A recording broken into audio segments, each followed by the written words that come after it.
करीम सल्लल्लाहु अलैहि वसल्लम की ज़ात मुक़द्दस के बाद आप सल्लल्लाहु अलैहि वसल्लम के मुक़द्दस सहाबा की मुक़द्दस जमात पर भी अल्लाह की करोड़ों रहमतें नाज़िल। मोहतरम, कुरान करीम की इन 3 आयतों की मैंने तिलावत की है। इन तीनों में एक कलमा मुश्तरक है, वह है इत्ताकू इत्ताकू इत्ताकू। मैं जो समझाऊँ उलमा यहाँ मौजूद हैं, इससे लड़के वालों को तंबीह की गई है कि ऐ लड़के वालों, इस लड़की के मामले में अल्लाह से डरते रहना। क्यों? जो चीज़ चंद लम्हे पहले इस लड़के पर हराम थी, ये लड़का उस पर हराम था, अल्लाह के कलमा के साथ, अल्लाह के हुक्म के साथ वो चीज़ दोनों एक दूसरे पर हलाल हुए। ये क्यों कहा कि डरते रहना डरते रहना डरते रहना? इसलिए कहा ये लड़की लड़के वालों के घर के रस्म व रिवाज से ना वाकिफ़ है। इस लड़की को कोई इल्म नहीं कि उनके घर का रिवाज क्या है, रस्म क्या है, उठक बैठक कैसी है, किसको पानी पूछना है, किसको पानी नहीं पूछना, किसके साथ किस अंदाज से पेश आना है, उसे इल्म नहीं है।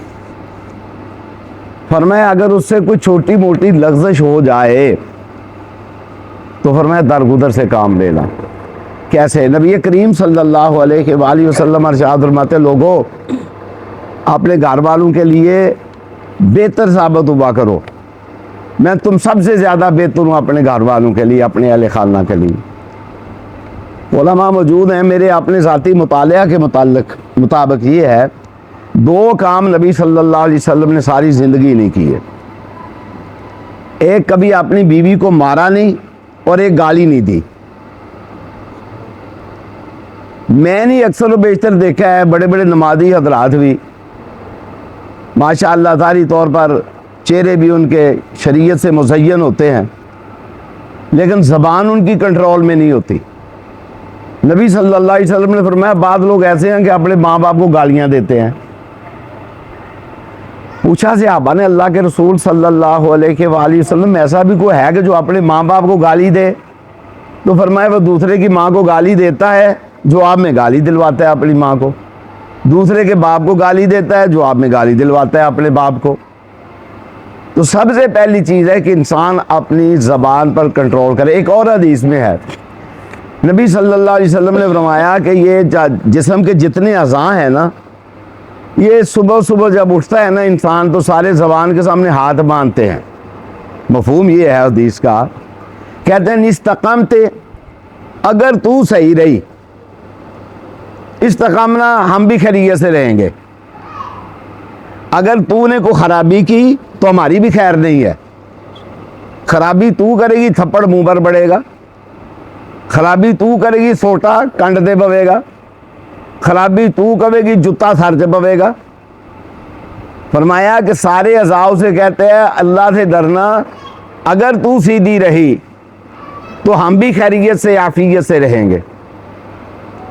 और फिर देखें, बेहतरीन इंसान वो है जो अपनी बीवी की छोटी मोटी गलती से दरगुजर करे। क्यों? आपको पता है ये कितने काम करती है? ये अपने खामंद की धोबन है, अपने खामंद की बाबरचन है, अपने खामंद के घर की सफाई करने वाली है, अपने खामंद के बच्चे पालने वाली है, फिर रात के टाइम अपने खामंद का बिस्तर भी बन जाती है, फिर अपने खामंद का लिबास भी है। देखिए कितनी सिफतें हैं इस औरत में। हम घर में देखते हैं, अब देखता हूँ मैं, अब जो मुझे तजर्बा हुआ है, मैं हैरान होता हूँ कि अल्लाह ताला ने औरत को कितना साबिरा बनाया है। क्योंकि अब मुझे याद, तो मैं घर जाता हूँ 2-3 दफ़ा दिन में ना, तो मैं देखता हूँ मेरे पोतियाँ पोते छोटे छोटे छोटे छोटे, अच्छा वो बेचारियाँ एक को संभालती हैं ना तो दूसरा उठ जाता है, वो सोया हुआ होता है। अच्छा उसको बिठाती है तो तीसरा आ जाता है। अच्छा उसको संभालती हैं जनाब तो खामद आ जाता है, वो आके अपना रोब झाड़ता है कि तेनू मेरी गल नहीं सुनती। अब उसको ये तो पता नहीं है कि ये बेचारे ने एक को संभाला, दूसरे को संभाला, तीसरे को संभाला, तेरे बर्तन धोए, तेरा कमरा साफ किया, तेरे कपड़े इस्त्री किए, तू भी काम करके ठीक है, लेकिन ये भी तो सोच, ये फारग नहीं बैठी हुई, ये तेरे कितने काम करती है, धोबन है, तेरी बावर्चन है, तेरे घर की सफाई करने वाली है, तेरे बच्चों की आया है, तेरा बिस्तर है, तेरा लिबास है।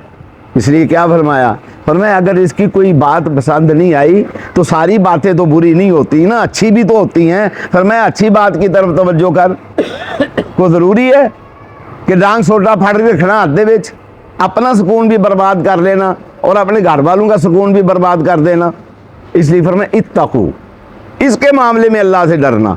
नमाजें आपकी ज़ात का फेल है। मैं नमाज़ पढ़ता हूँ तो अपने लिए पढ़ता हूँ, रोज़ा रखता हूँ तो अपने लिए रखता हूँ, हज करता हूँ तो अपने लिए करता हूँ, ज़कात देता हूँ तो आप। और भाई खैरुन्नास में यनफ़उन्नास है कि मैंने आपके लिए क्या किया है, आपको क्या दिया है। मामला तो ये है, सबसे बेहतरीन गवाह आपका साथी है, उसकी गवाही जो आप पर काबिल कबूल होगी आपके भाई की भी नहीं हो सकती। तो इसलिए फरमाया नबी करीम सल्लल्लाहु अलैहि वसल्लम ने इनके साथ मामला अपना दुरुस्त रखो और फरमाया प्यार से काम लो। ये टेढ़ी है, पसली से पैदा की गई है, इसे सीधा करने मैं आज तक वेख्या हजरत यकीन करे। अक्सर मेरे पास मामलात आते हैं, पूरे ज़िले से आते हैं मामलात, और मैं मुड़े अंदर जी ए काम हो गया। मैं कहना मैं आज तक कोई ऐसा जना डिठा ही नहीं जिन्हें दनानी सीधी कर ली हो। लियाओ को एडा पलवान लियाओ, तो क्यों ना इससे उस अंदाज से फ़ायदा उठा लिया जाए जिस अंदाज से नबी करीम सल्लल्लाहु अलैहि वसल्लम ने फरमाया। प्यार से, मोहब्बत से, दरगुजर से, शफ़क़त से, मवद्दत से, मोहब्बत से इससे फ़ायदा उठाया जाए। ये आपकी खेती है, ये आपकी खेती है, ये आपके ईमान का बचाने वाली चीज़ अल्लाह ने मशीन बनाई है कि आपका ईमान महफूज रहे, आपकी हया महफूज रहे, आपका किरदार महफूज रहे, आपका अखलाक महफूज रहे। यह मामूली चीज़ नहीं है। फरमाया इत्तकू रब्बकुम, इसके मामले में अल्लाह से डरना, इसके मामले में ख़यानत ना करना। तो इसलिए फरमाया 3 आयतें हैं, तीनों आयतों की इब्तिदा किस चीज़ से हुई है, इत्तकू, इत्तकुल्लाह, इत्तकू रब्बकुम इत्तकुल्लाह। अब आगे देखें, चलते हैं, इसको मुख्तसर करते हैं। एक बात तो मैंने की है कि ये घर के उठक बैठक रस्म और रवाज से बिल्कुल नावाकिफ़ होती है ये बच्ची। अब लोग कहते हैं, बड़ी आसानी से कहते हैं, अच्छा तेरी बेबे ने तेन कोई नहीं सिखाया। ये जुल्म का कलमा है, ये बड़ा जहरीला कलमा है। किसी बच्ची को कह देना कि तेरी बेबे ने तेन कुछ नहीं सिखाया, इससे जहरीला कड़वा कलमा कोई नहीं। आप मुझे कैसे, हमारे माशरे में, इस्लामी माशरे में, इस्लामी घरों में एक लड़की जो पलती है ना, बाप की निगाहें हर वक्त उस पर हैं, भाई की निगाहें उस पर हैं, माँ की निगाहें उस पर हैं। वो बेचारी पैदा होती है तो मजलूम है, क्या ओ तू अगले घर जाना है, ओ तू अगले घर जाना है, ओ तू अगले घर जाना है, तू अगले घर जाना है, यानी ना इसका ये घर। और जब खामंद के घर जाए तो वो कहते हैं तेरी माँ ने क्या सिखाया, तेरी माँ ने क्या सिखाया, तेरी माँ ने क्या सिखाया, यहाँ भी ये बातें वहाँ भी ये बातें। तो फिर इसका मतलब ये हम गैर तरबियत याफ्ता है, हम इस्लाम को नहीं समझ पाए कि बेटी का मुकाम क्या है या बीवी का मुकाम क्या है। तो इसलिए इंसान को ये चाहिए कि इससे काम ले आसान तरीके से, आसान तरीके से, अच्छे तरीके से। इसका भी हक है कभी बिगड़ जाना, ये इंसान नहीं है, इसका हक नहीं है। मोहब्बत से बात करे, शफ़क़त से बात करे।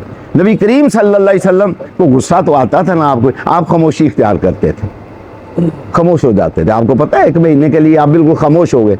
खामोशी इख्तियार करें इसके मुकाबले में। खामोशी एक ऐसी चीज़ है, मेरे साथ किसी बंदे का यह मामला हो गया, मैं वैसे सलाम दुआ होती थी, लेकिन मैं ऐसा खामोश हुआ 3 महीने मुस्तकिल। अब वो लोगों को कहता था, इन्हें कहें मुझसे बात तो करें। लोग मुझे कहते थे, मैं कहता मैं सलाम करता हूँ शरई तौर पर, वो कहता बात तो करें। तो सबसे बेहतरीन इख्तियार है गाली गलोच करने में खामोशी इख्तियार करें और उसकी इस्लाह करें। तो इसलिए आगे फरमाया, आगे चलते हैं, बात को खत समेट लें। फरमाया इत्तकुल्लाह, इसके मामले में अल्लाह से डरना। अच्छा, हमारे माशरे में कुछ इस किस्म के लोग होते हैं, वो आम बात करते हैं, कहते हैं जी मैं बड़ा सच्चा हूँ। इमाम साहब बात सुनना, वो कहते हैं जी मैं बड़ा सच्चा हूँ, मैं गल मुँह पे मारना। जो बंदा ऐसी हरकत करे वो समझे माशरे का शैतान है। वो माशरे का शैतान है। मैंने ऐसे सच्चे देखे हैं, पाँव पकड़ के बैठे हुए होते हैं, जब खुद फंस जाते हैं कहते खुदा बात है साड़ी जान छुड़ाओ। और ऐसे शैतान से बचना चाहिए। जो ऐसा सच बोलने की शरीयत में गुंजाइश नहीं है, जिससे मियाँ बीबी में नफरत पैदा हो, बाप बेटे में नफरत पैदा हो, माँ बेटी में नफरत पैदा हो, भाई भाई में नफरत पैदा हो, हमसायों में नफरत पैदा हो, ऐसे सच की इस्लाम में गुंजाइश नहीं है। इस्लाम का दर्ज कुछ और है। मन सातारा मुस्लिमन सातारा हुल्लाहु यौमल का इस्लाम का दर्ज तो ये है। इस्लाम का ये तो दर्ज है ही नहीं ऐसा सच बोलने का जिस सच से भाई भाई का ना रहे, माँ बेटी की ना रहे, बेटा बाप का ना रहे, बाप बेटे का ना रहे, हमसाया हमसाये का ना रहे। जी हमने ये देखा था। और फिर एक और बात मैं आपको बतौर वसीयत आज बता दूं, कभी कभी आंख जो दिखला रही होती है वो सच नहीं होता, झूठ होता है, बिल्कुल झूठ होता है। शायद को वाकया आपको याद आ जाए। मेरे साथ एक डॉक्टर बैठे हुए हैं, मैं गाड़ी चला रहा हूँ, दुबई का वाक़या है। मैं उन्हें कहता हूँ डॉक्टर साहब, कोई मामला था उनका, कहने लगे यूँ हुआ है। मैंने उन्हें समझाया कि पढ़े लिखे आदमी है, आंख कभी कभी झूठ बोलती है। कहने लगे नहीं मैंने देखा है। मैंने कहा डॉक्टर साहब आंख झूठ बोलती है। अच्छा ये तकरार चल रही थी, तो हमने एक जगह गाड़ी खड़ी करनी थी, तो मुझे कहते हैं गली में गाड़ी खड़ी कर दे। मैं कहा गाड़ी में कैसे, गली में कैसे गाड़ी पहले गाड़ी खड़ी है। अब जब हम नीचे उतरे तो गली में कोई गाड़ी नहीं थी।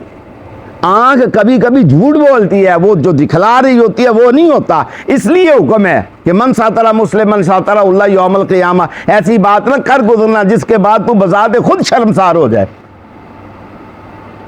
तो मेरे भाई ऐसे सच बोलने वाले से भी बचना चाहिए, और बीवी को भी और खामद को भी। फरमाया क्यों, ये शरारत कर रहा हो, या अय्युहल्लज़ीना आमनू तक़ुल्लाह हक़्क़ तुक़ातिह, ऐसा डरे जैसे डरने का हक है। क्योंकि अल्लाह हमारे हर कौल व फ़ेल अमल बल्कि सीले की हरकत से भी वाकिफ़ है। ऐसा ना हो कि कोई आदमी शैतानत मियाँ बीवी के दरमियान का, उसको तो सबसे बड़ा नबी अलैहिस्सलाम ने शैतान कहा है ना, जो मियाँ बीवी के दरमियान नफरत डाल दे उसको तो नबी अलैहिस्सलाम ने कहा है कि शैतान का चेला है।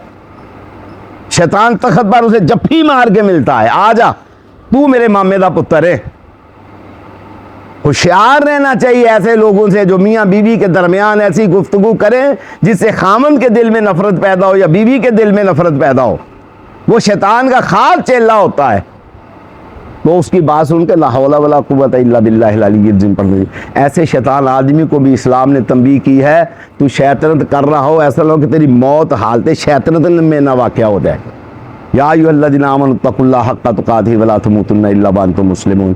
इसलिए छोटी छोटी बातों से दरगुजर करना, छोटी छोटी बातों को तूफ़ान नहीं बना लेना चाहिए। फिर जाके ये ज़िंदगी जो है इसको आसान करना चाहिए, अपने लिए भी आसान करना चाहिए, अपनी बीवी के लिए भी आसान करना चाहिए। एक लतीफ़े के तौर पर एक बात आपको मैं बता दूँ, मेरे पास एक बच्चा है, कहने लगा यूँ मामला है। मैं कहा यार कदी कदी ना जैली काम भी कर लिया करो। कहने जैली काम कैसे? मैं क्या एवं जरा बुढ़ी नूं अख मार के आख्या और मैं जरा तेन झिड़कन लगा तो चुप कर रही अम्मा राजी करना है। समझ आई ना? कभी कभी आपस में अफाम व तफहीम करें मियाँ बीवी।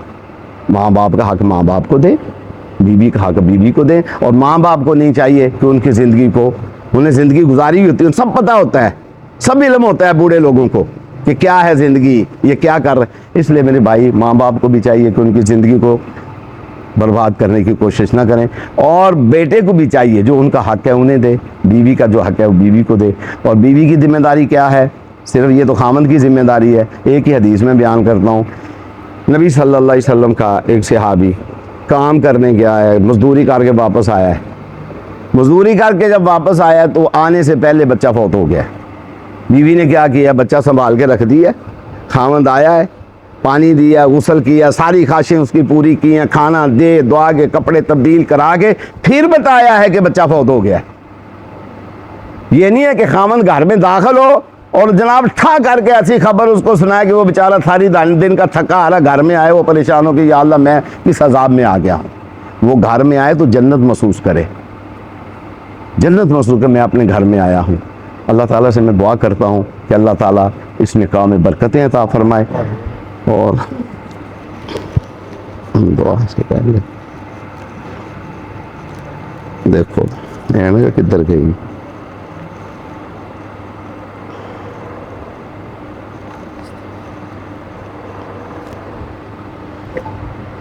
हजरत जी अगे शरीफ लियाओ थोड़ी सी।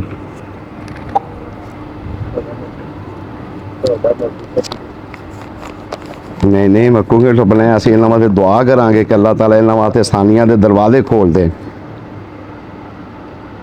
ਕਿੰਨਾ ਹਕ ਮੈਂ ਸੀ 10,000 पाकीज़ा फातिमा दुख्तर फारूक अहमद जी फारूक अहमद विजाक मेरे शरीर 10,000 रुपया कबूल की एक बारी मैंने काफ़ी उन्होंने मुड़िया ना तरिया बारी कबूल बारक अल्लाह फीकुम अकरमकुमुल्लाह ए बच्ची का नाम लिखे कागज़ संभाल लो